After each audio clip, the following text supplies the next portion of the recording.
Olá, meus amigos, um dia de muita paz para todos nós. Hoje, exatamente 14 de março de 2022, e estamos nós reunidos para estudarmos a obra O que é o Espiritismo. Esse trabalho, coordenado pela espiritualidade amiga e aqui no mundo físico, é direcionado com as nossas meninas Carla e Aramita. Vou solicitar para a Mita fazer a nossa prece de gratidão e logo depois elas dão continuidade ao estudo da obra espetacular, O que é o Espiritismo. Senhor Jesus, nós te agradecemos essa oportunidade desse alimento espiritual. Obrigado pela vida, obrigado pelos ensinamentos. Ajuda-nos a aprendermos através dessa vida maravilhosa, dedicada ao trabalho, dedicada à missão que tu deste a ela, a Kardec. Ajuda-nos a compreendermos e para nós também nos sirva de exemplo para seguirmos adiante. Hoje aprendemos que anda melhor quem cala, chega mais na frente quem passa por suas provas sem murmurar. Então ajuda-nos, Senhor, a calar mais, a não reclamar,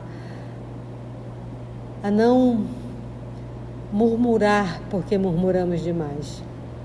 Dá-nos o teu amparo, a tua bênção, que assim seja. Ainda estamos vendo a biografia do maravilhoso Kardec. No ano de 1861, Allan Kardec fez nova viagem espírita a Sens, Mâcon e Lyon e verificou que em nossa cidade o espiritismo atingira a maioridade. Abre aspas para as palavras de Kardec. Com efeito, não é mais por centenas, diz Kardec, que aí se contam os espíritas como há um ano, é por milhares, ou para melhor dizer, já se não contam, e pode-se calcular que, seguindo a mesma progressão, dentro de um ano ou dois, eles serão mais de 30.000. O espiritismo aí tem feito adepto em todas as classes, mas é sobretudo na classe operária que se tem propagado com maior rapidez. E isso não é de admirar. Sendo essa classe a que mais sofre, volta-se para o lado que lhe oferece mais consolação. E aí a gente faz a pausa para fazer essa admiração da classe operária, porque sempre são os intelectuais, né, que se fala, e a gente vê aqui a adesão dos operários à doutrina espírita, né? Se aqueles que clamam contra o espiritismo lhe oferecessem outro tanto, essa classe se voltaria para eles. Mas, ao contrário, querem tirar-lhe exatamente aquilo que a ajuda a carregar o seu fardo de miséria. E isto tem sido o meio mais seguro de perderem as suas simpatias e fazê-la engrossar as nossas fileiras. O que vimos com os nossos próprios olhos é de tal modo característico e encerra ensino tão grande que acreditamos dever consagrar os operários a maior parte do nosso relatório. No ano passado, só havia um único centro de reunião, o dos Brotteaux, dirigido por Dijot, chefe de oficina, e sua mulher. Depois, formaram-se outros em diferentes pontos da cidade, em Guillotière, em Perrache, em Croix-Rousse, em Vez, em Saint-Just, etc., sem contar grande número de reuniões particulares. Então, havia apenas 2 ou 3 médios iniciantes. Hoje, os há em todos os grupos e muitos são de primeira ordem. Em um só grupo, vimos 5 escreverem simultaneamente. Vimos igualmente um rapaz muito bom médio vidente, no qual podemos verificar essa faculdade desenvolvida no mais alto grau. Sem dúvida, muito é para desejar que se multipliquem os adeptos, mas o que mais vale ainda do que o número é a qualidade. Pois bem, declaramo-lo bem alto. Não vimos, em parte alguma, reuniões espíritas mais edificantes do que as dos operários lioneses, quanto à ordem, ao recolhimento e à atenção que prestam às instruções dos seus guias espirituais. A homens, velhos, senhoras, jovens, crianças mesmo, cuja atitude respeitosa contrasta com sua idade. Jamais uma única criança perturbou por instantes o silêncio das nossas reuniões. Muitas vezes longas, pareciam quase tão ávidas quanto seus pais em recolher as nossas palavras. E se é o Kardec que está dizendo que essas reuniões são sérias, de pessoas valorosas, né? Que obedecem à ordem, ao recolhimento, então é porque é séria mesmo. Isso em Lyon, né? Justamente em Lyon. Na cidade dele. Na cidade dele, né? Isto, porém, não é tudo. O número das metamorfoses morais é, entre os operários, quase tão grande quanto o dos adeptos. Hábitos viciosos reformados, paixões acalmadas, ódios apaziguados, lares tornados tranquilos. Em uma palavra, as mais legítimas virtudes cristãs desenvolvidas, e isso pela confiança de agora em diante inabalável que lhes dão as comunicações espíritas no futuro em que não acreditavam. É uma felicidade para eles assistirem a essas instruções de que saem reconfortados contra a adversidade. Muitos chegam a galgar mais de 1 légua sob qualquer tempo, inverno ou verão, tudo enfrentando para não faltarem a uma sessão. É que neles não há fé vulgar, mas a baseada sobre uma convicção profunda, raciocinada e não cega. E é como diz a tia, né? Se no Espiritismo não te faz fazer uma transformação moral, não está servindo para ti. E ele fala aqui dessa metamorfose moral entre os operários, que é tão grande e que eles ficam com uma fé e confiança inabalável. E eles caminham mais de 1 légua. 1 légua tem 4,8 quilômetros, quase 5 quilômetros, só para assistir a reunião. Faça sol, faça chuva. Faça sol. E lá neva, né? Vamos frio, né? Os operários lioneses estavam de parabéns, né? A verdadeira transformação moral que o Espiritismo busca, né? Kardec diz que é onde ele encontrou maior preparação, seriedade no trabalho, né? Coisa linda. Ei, ando mais de 1 légua, mais de 4,8 quilômetros para ir para a reunião.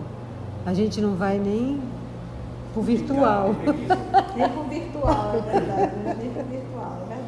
Fecha aspas para as palavras de Kardec, né? E agora volta o narrador. Por ocasião dessa viagem, um banquete novamente reuniu, sob a presidência de Allan Kardec, os membros da grande família espírita lionesa. No dia 19 de setembro de 1860, os convivas eram apenas uns 30. A 19 de setembro de 1861, o número era de 160, representando os diferentes grupos que se consideram todos como membros de uma grande família, entre os quais não existe sombra de ciúme e de rivalidade. O que, diz o mestre Kardec, temos de passagem grande satisfação em registrar. A maioria dos assistentes era composta de operários e toda a gente notou a perfeita ordem que não cessou de reinar um só instante. É que os verdadeiros espíritas põem sua satisfação nas alegrias do coração e não nos prazeres ruidosos. Agora, olha só que coisa interessante, né? Que a gente sabe que existe. Gente, eu já tenho 30 anos de espiritismo, então a gente tem um pouquinho de experiência na convivência. Mas olha o que ele diz assim, algo aqui interessante. Representando os diferentes grupos que se consideram todos como membros de uma grande família, entre os quais não existe sombra de ciúme, de rivalidade. O que, diz o mestre, temos de passagem grande satisfação em registrar. A maioria dos assistentes era composta de operários e toda a gente notou a perfeita ordem que não cessou de reinar um só instante. Então, havia amor, eles se consideravam uma família e não existia ali nem ciúmes e nem rivalidade.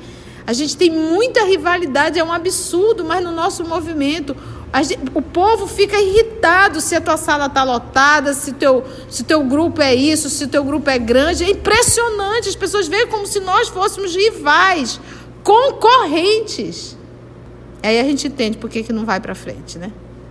E um outro fato interessante aqui na biografia do Kardec, que é assim, gente, nós estamos aqui, ele está falando de 1861. Já ele ditou o Livro dos Espíritos, já ele ditou aquele manualzinho de instruções práticas, está escrevendo todo dia, todo mês, compilando para fazer a revista espírita. E ele fez uma viagem em setembro de 1860 e agora o outro ano, outra viagem. Então, assim, não eram... Ele usava o dinheiro dele para fazer essas viagens, os recursos dele. Não tinha avião, não tinha carro, era de... Trem a vapor. Era trem, às vezes tinha então só de carruagem, né? Então, era um sacrifício e ele fazia essas viagens para divulgar. Era curta, era com o dinheiro dele. E aí, nessa época, ele já tinha parado de fazer essas atividades, só fazia uns bicos. Quem segurava era a Amélie. A 14 de outubro do mesmo ano, encontramos Allan Kardec em Bordeaux, onde, como em todas as cidades por que passava, semeava a boa nova e fazia germinar a fé no futuro. Além das viagens e dos trabalhos de Allan Kardec, esse ano de 1861 permanecerá memorável nos anais do Espiritismo por um fato de tal modo monstruoso que quase parece incrível. Refiro-me ao auto de fé levado a efeito em Barcelona, em que foram queimadas pela fogueira dos inquisidores 300 obras espíritas. O senhor Maurício Lachatre estava nesta época estabelecido como livreiro em Barcelona, em relações e em comunhão de ideias com Allan Kardec. Maurice de Lachatre nasceu na França, em Soudun, em outubro de 1814 e desencarnou em março de 1900, em Paris.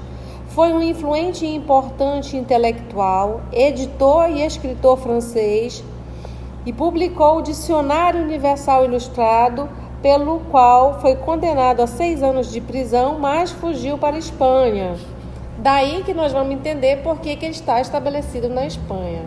Okay? Eu fui até aí só para a gente entender. Assim, pediu a Kardec que lhe enviasse certo número de obras espíritas para as expor à venda e fazer propaganda da nova filosofia. Essas obras, em número de 300 aproximadamente, foram expedidas na condição ordinárias, ou seja, comuns, com a declaração em ordem do conteúdo das caixas. A sua chegada à Espanha foram os direitos de alfândega cobrados, ou seja, os impostos ao destinatário, e arrecadados pelos agentes do governo espanhol.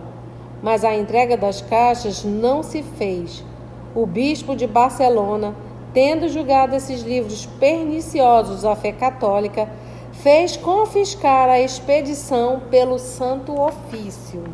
Uma vez que não queriam entregar essas obras ao destinatário, Allan Kardec reclamou sua devolução, mas a sua reclamação foi de nulo efeito, e o bispo de Barcelona, erigindo-se, ou seja, constituindo-se em policiador da França, fundamentou a sua recusa com a seguinte resposta: a Igreja Católica é universal, e sendo esses livros contrários à fé católica, o governo não pode consentir que eles passem a perverter a moral e a religião de outros países.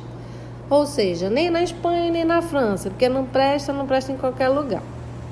E não somente esses livros não foram restituídos, mas também os direitos aduaneiros ficaram em poder do fisco espanhol. Allan Kardec poderia promover uma ação diplomática e obrigar o governo espanhol a efetuar o retorno das obras. Os espíritos, porém, o dissuadiram disso, dizendo que era preferível para a propaganda do espiritismo deixar essa ignomínia seguir o seu curso. Renovando os fastos, a pompa, o requinte e as fogueiras da Idade Média, o bispo de Barcelona fez queimar em praça pública, pela mão do carrasco, as obras incriminadas. Eis aqui, a título de documento histórico, o processo verbal dessa infâmia clerical. Abre aspas para o documento. Aos 9 dias de outubro de 1861, às 10 horas e 30 minutos da manhã, na esplanada da cidade de Barcelona, no lugar em que são executados os criminosos condenados à pena última, por ordem do bispo desta cidade, foram queimados 300 volumes e brochuras sobre o espiritismo, a saber, a Revista Espírita, diretor Allan Kardec, a Revista Espiritualista, diretor Pierre Hatt, o Livro dos Espíritos, por Allan Kardec, o Livro dos Médiuns, pelo mesmo, o que é o Espiritismo, pelo mesmo, fragmento de sonata, ditado pelo Espírito Mozart, carta de um católico sobre o Espiritismo, pelo Dr. Gran, a história de Joana d'Arc, por ela mesma ditada a Mademoiselle Hermance Dufour, a realidade dos espíritos demonstrada pela escrita direta pelo Barão de Guldenstorff. Assistiram ao auto de fé um padre revestido de hábitos sacerdotais, trazendo em uma das mãos a cruz e na outra uma tocha. Um tabelião encarregado de redigir o processo verbal do auto de fé, o escrevente do tabelião, o empregado superior da administração das alfândegas, 3 mozos da alfândega encarregados de alimentar o fogo, 3 moços, né? 3 serventes. Um agente da alfândega, representando o proprietário das obras condenadas pelo bispo. Uma multidão incalculável aglomerava-se nos passeios e cobria a esplanada em que ardia a fogueira. Quando o fogo consumiu os 300 volumes e brochuras espíritas, o padre e os seus ajudantes se retiraram cobertos pelos apupos, as vaias e as maldições dos numerosos assistentes que gritavam: "Abaixo a Inquisição!"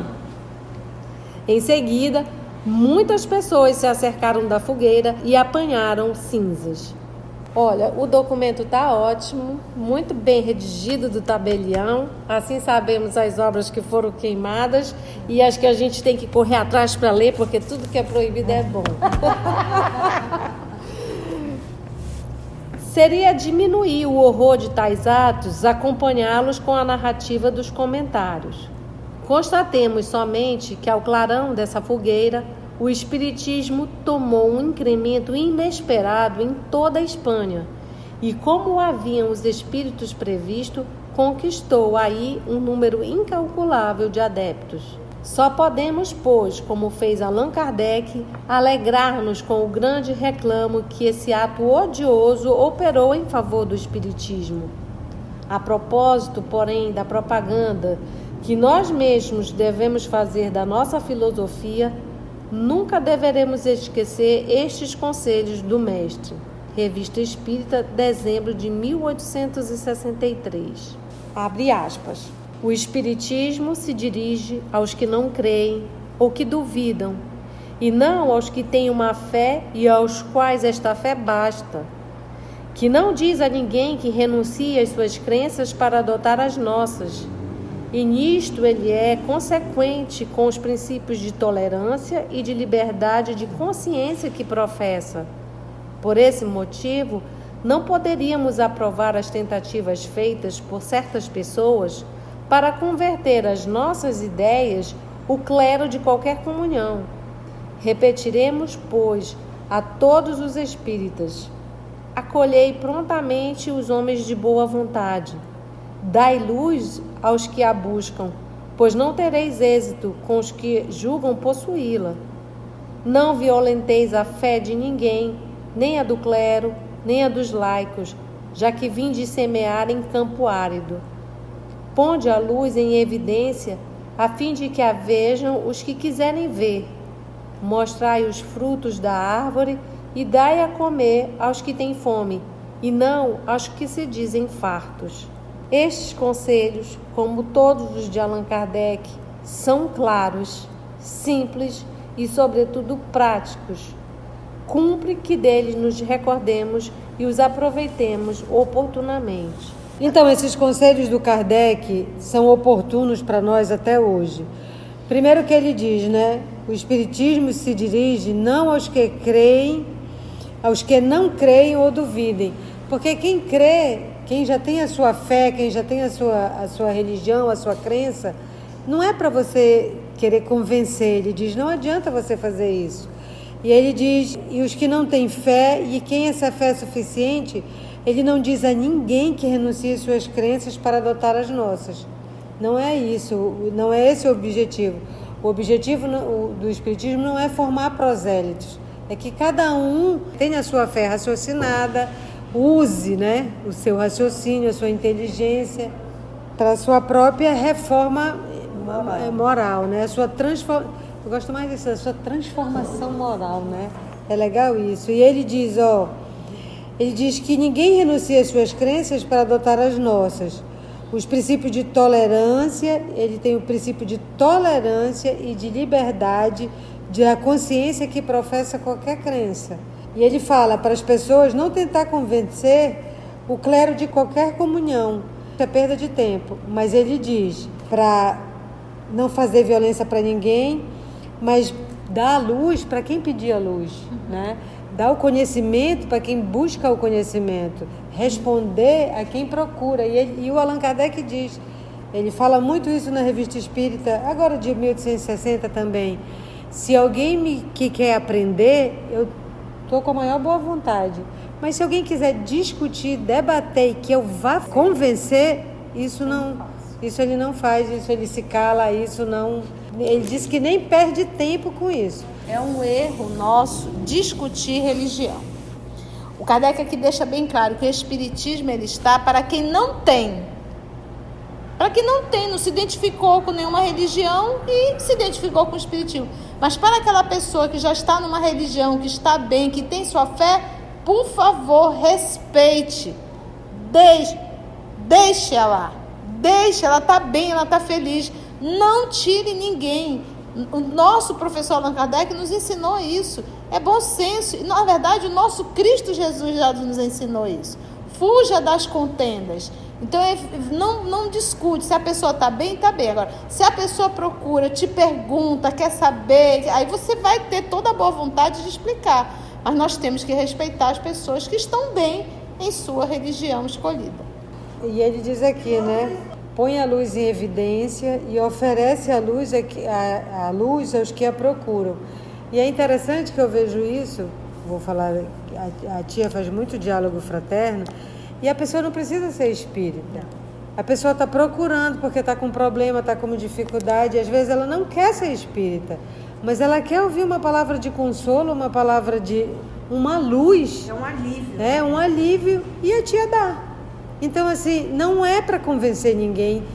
E assim finalizamos mais uma parte dessa excelente biografia de Kardec, que nos ajuda a compreender melhor todo o bom senso que ele emana em suas obras e nos conduz também no nosso estudo de como devemos agir e fazer, né? Agradecemos ao Jesus amigo e aos amigos espirituais pela oportunidade de estudo, de aprendizado, de trabalho e de fraternidade. Até nosso próximo estudo, se Deus assim permitir.